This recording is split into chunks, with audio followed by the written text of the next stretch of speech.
Hello and welcome to Dream Team Coach TV, brought to you by Betway. I'm Sean Burke. Joining me is Nick Elliott, Andy Taylor and Graham Marshall. Coming up on this week's show.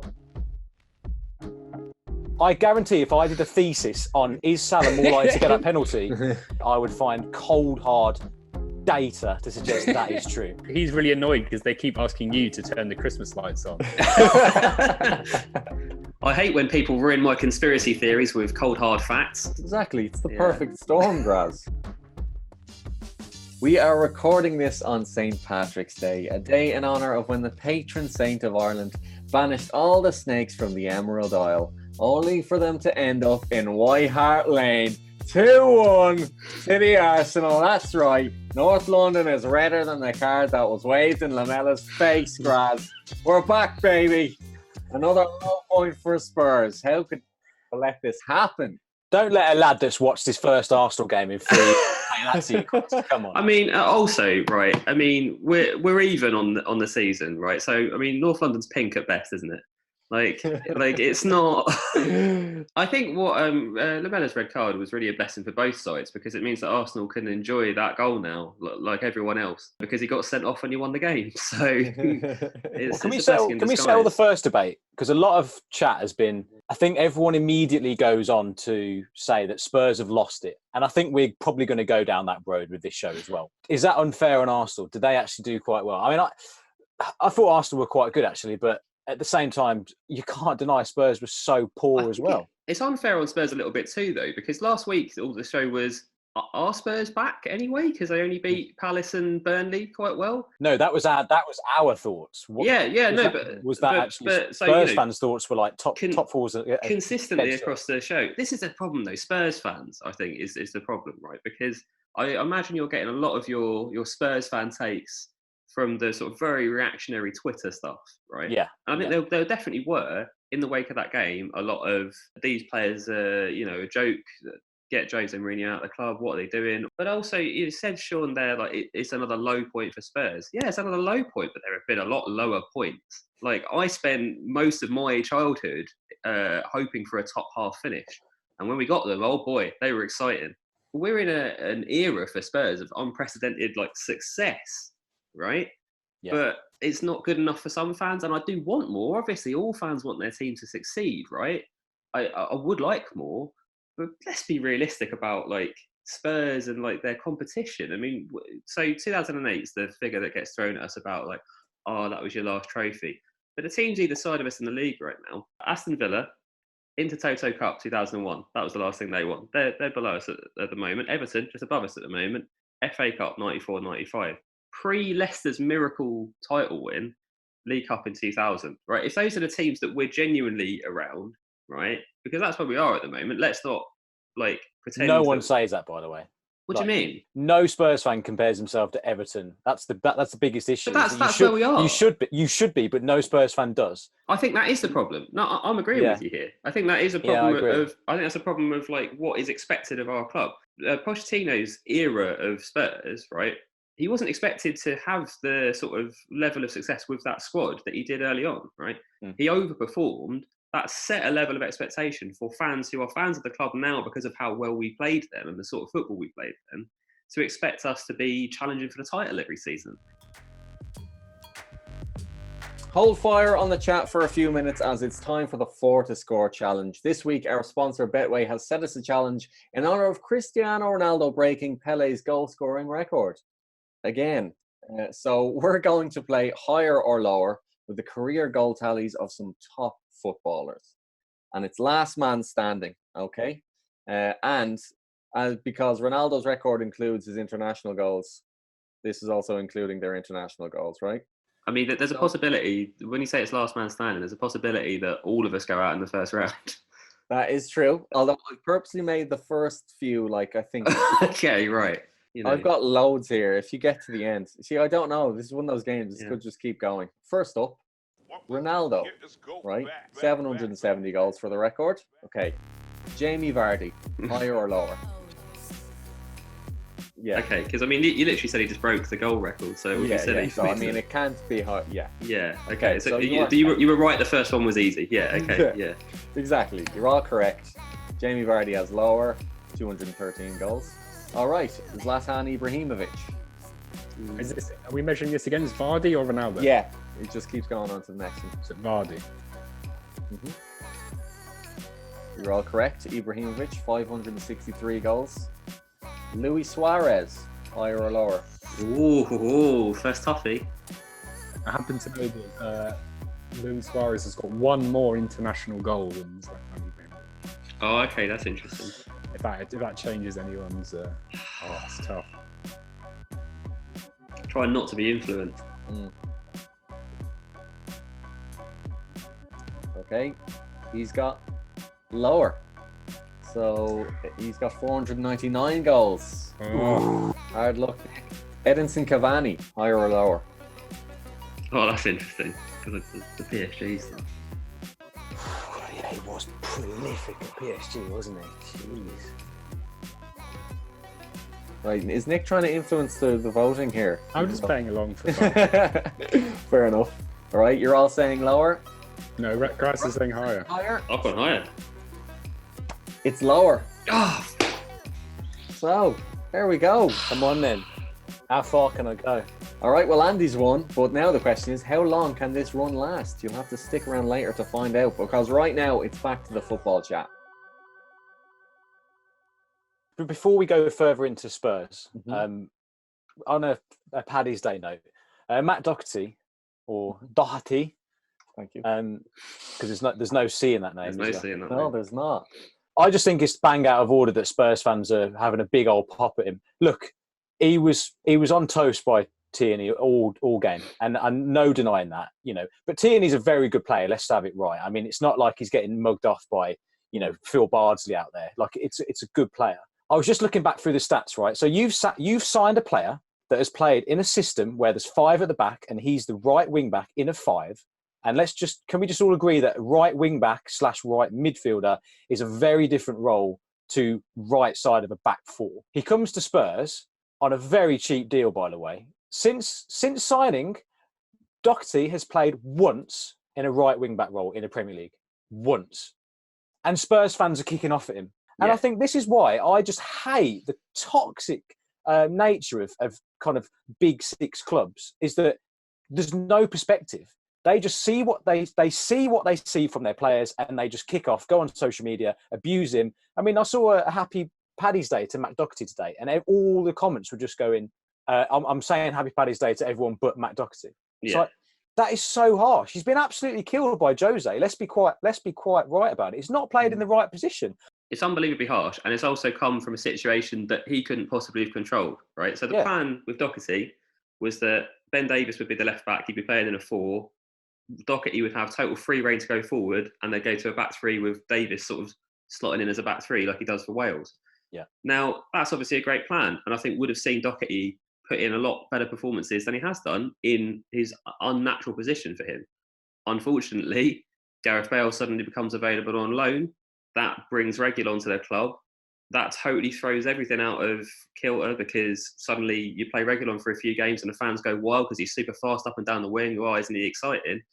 Doherty is the biggest casualty of the Gareth Bale loan, like in such a huge way, because no one's got to see what he did for Wolves for us.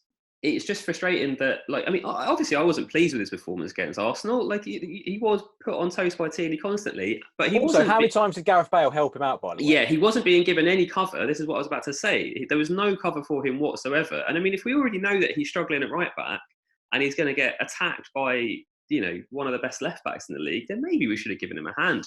Maybe someone should have come over. Højbjerg could have come over, and Ndombele could have tracked back more. It's Mourinho's issue, isn't it? Because there was a disconnect between the lineup and the approach, right? Because the lineup was the same that put Burnley and Palace to the sword, right? You got Bale's son, Kane Mora, all playing with Ndombele as one of the 2 holders. He's a good ball carrier himself. So you're thinking, okay, they're going to give it a proper go. They've named all of their forwards.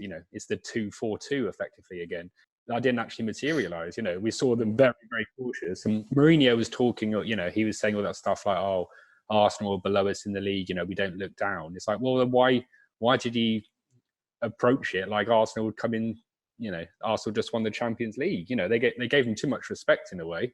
Jose Mourinho, no respect when talking before the game, but then on the pitch giving them way too much.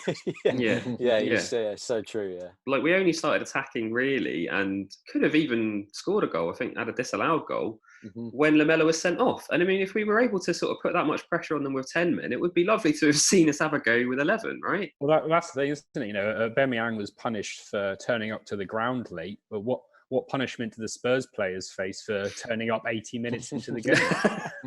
It's not the first time it's happened, though. Like you're saying, the last 20 minutes when Lamela was actually sent off, that was when we were really most on the back foot. You were panicking. You brought El Neni on at one stage as a sort of like shoring it up, and it's like... Yeah, it was like, it really, as soon as you started to come for us at all, they were floundering, and they were not only that, they were hoofing out from the back. But Burnley, bit of pressure, you kick it into Chris Wood, it goes into the goal. Something very similar happened in the Europa League. At what stage did we press you to make your slightly terrified ball carriers make mistakes? At no point. I for one would like to wish Matt Doherty a happy St. Patrick's Day, by the way, just to make up for those negative comments. We're also from the same town as well, so really? Swords, massive, keep it real, Matt, flying the flag. He must know of you. 100% he must know of you, by the way. He must, because you're big in swords, right? Yeah, I'm a pretty big deal in swords. On Wikipedia where it's like notable previous like. I'm gonna edit it if it's not. Yeah, he's really annoyed because they keep asking you to turn the Christmas lights on. Okay, it's time for the memes. Each week our panelists submit a meme to the Dream Team Instagram page and you folks get to vote for your favorite. So if you're not already following us on Instagram, head on over to our page and get involved. First up, I believe, is Andy's. I like this one. Why does she do it so many times? Yeah, why do Spurs try it? Why do Spurs try to do it so many times? Next up, I believe, is Nick's. I just wanted to appreciate, Lamela for... essentially hijacking a game as big as the North London derby and like compressing it into a microcosm of his career. Like in every sense. Didn't even start. Okay, and finally we have Jack's meme.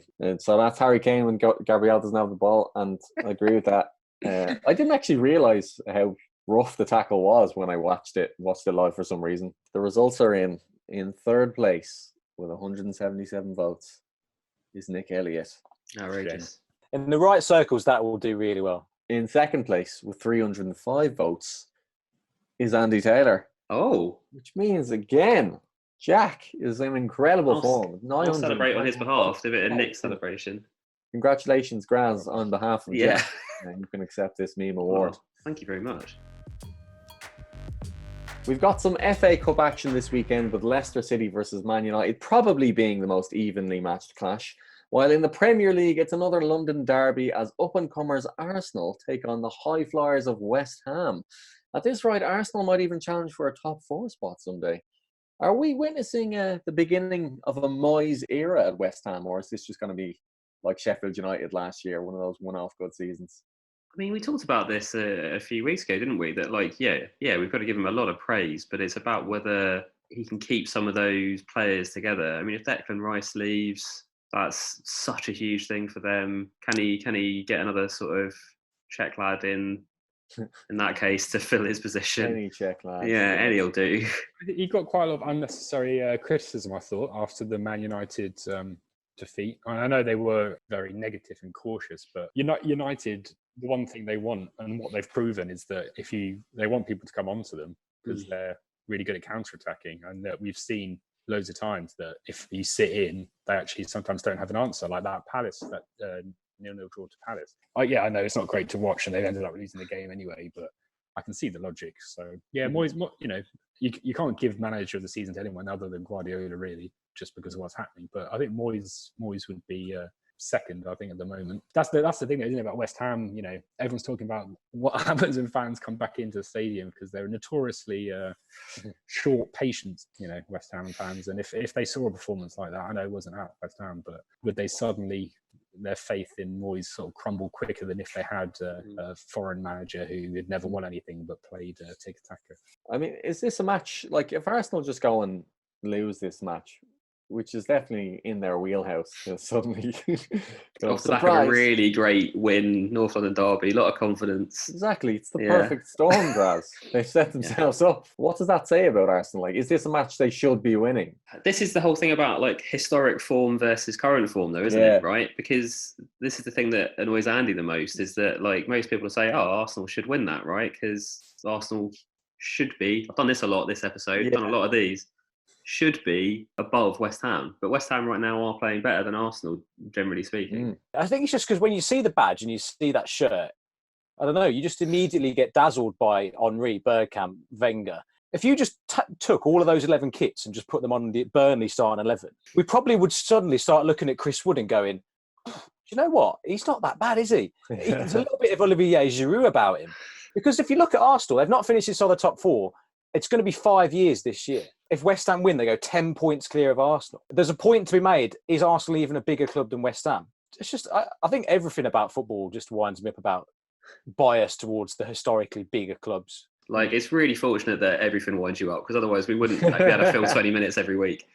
Like, we're going to very short show. We're going to start on Liverpool's penalty, by the way. Oh, it sounds like we are. I mean, you described it as a rugby tackle, I believe. Is that? Yeah, stone wall were the words. You can't give those against Liverpool that early in the game. That's just a rule of football. The same Liverpool that have had the most VAR decisions go against them out in the Premier League this season. Why do you defend it so much? It's so obvious. That's the thing. Like I hate when people ruin my conspiracy theories with cold hard facts. But it's not a conspiracy theory. It's if you watched every single Wolves game, maybe it's just a thing against Wolves. Then I don't know. Maybe it's just a thing.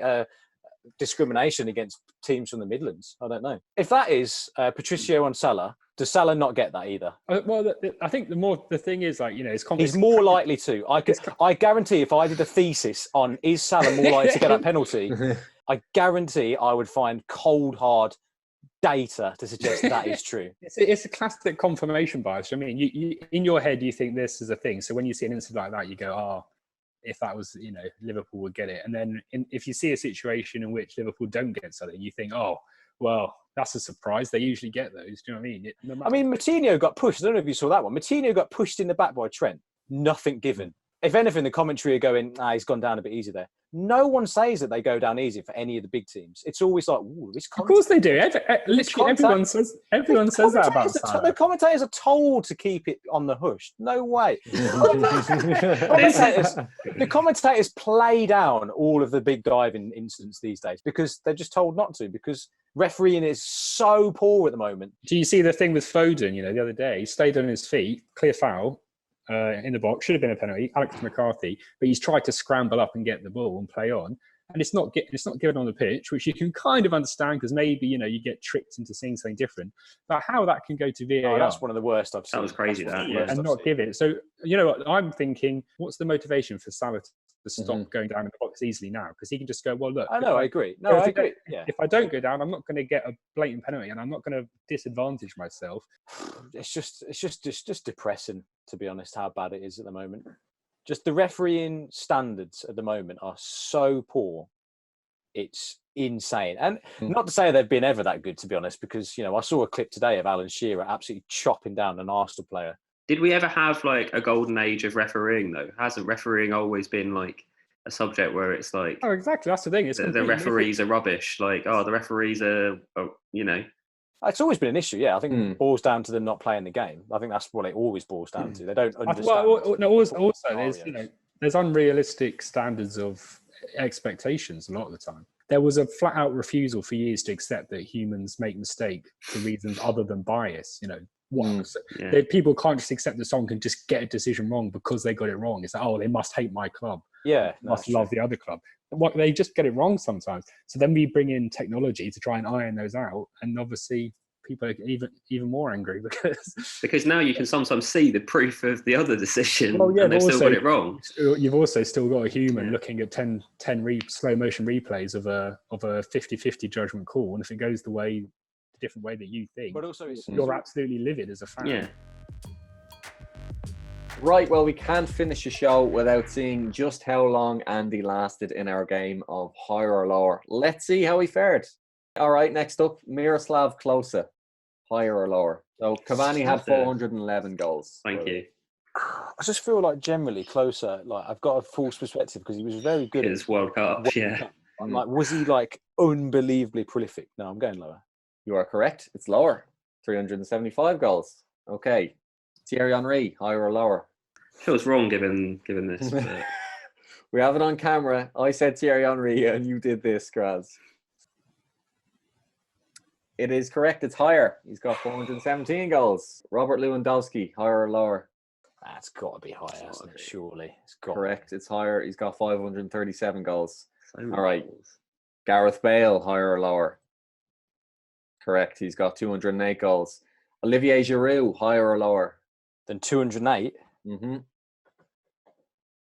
It is higher. Correct. He's got 279. Oh, not loads more. Robbie Keane, higher or lower? There'll be some Paddy's Day again. Is Andy ever going to finish this game? This could just go on. This could be it forever. I've got loads here though. He's gone higher. That is correct. He's got 393 goals. Oh wow! Why did they even debate that? All right. Just Jermaine Defoe, higher or lower? Oh my word, Jermaine! He's still going in this Scottish league as well, isn't he? Defoe has scored some goals. Scored 5 against Wigan once. 5 in one match. Going down. Yeah. He's going lower. That is correct. He's got 322 goals. Danny Ings, higher or lower? Oh yeah, because he would have scored a lot of goals in the low leagues, wouldn't he? No, I'm still not having Ings scoring that many. Yeah, he's got correct. He's got 105 goals. Okay, now it gets interesting. Okay, Maro and Shamak. Oh, higher or lower? He's going higher. That's correct. Go down. He's got 118 goals. Ryan Babel, higher or lower? Has he scored over 100 career goals? Yeah, go on. Correct. He's higher. 131 goals. Daniel Sturridge, higher or lower? It's lower. No, it's over. Sturridge. Oh. How has Ryan Babel scored more goals than Daniel Sturridge? Great question. Daniel Sturridge has been injured a lot, you know? Yeah. I know, but he's still going. So I only had 1, 2, 3, 4 more. I think you got 16 right. So that's not bad. I'll take that. Yeah, fair play. Well, that's all from us, folks. Thank you for joining us on another episode of Dream Team Coach TV, brought to you by Betway. So update those dream teams, enjoy the football, and we will see you again next week.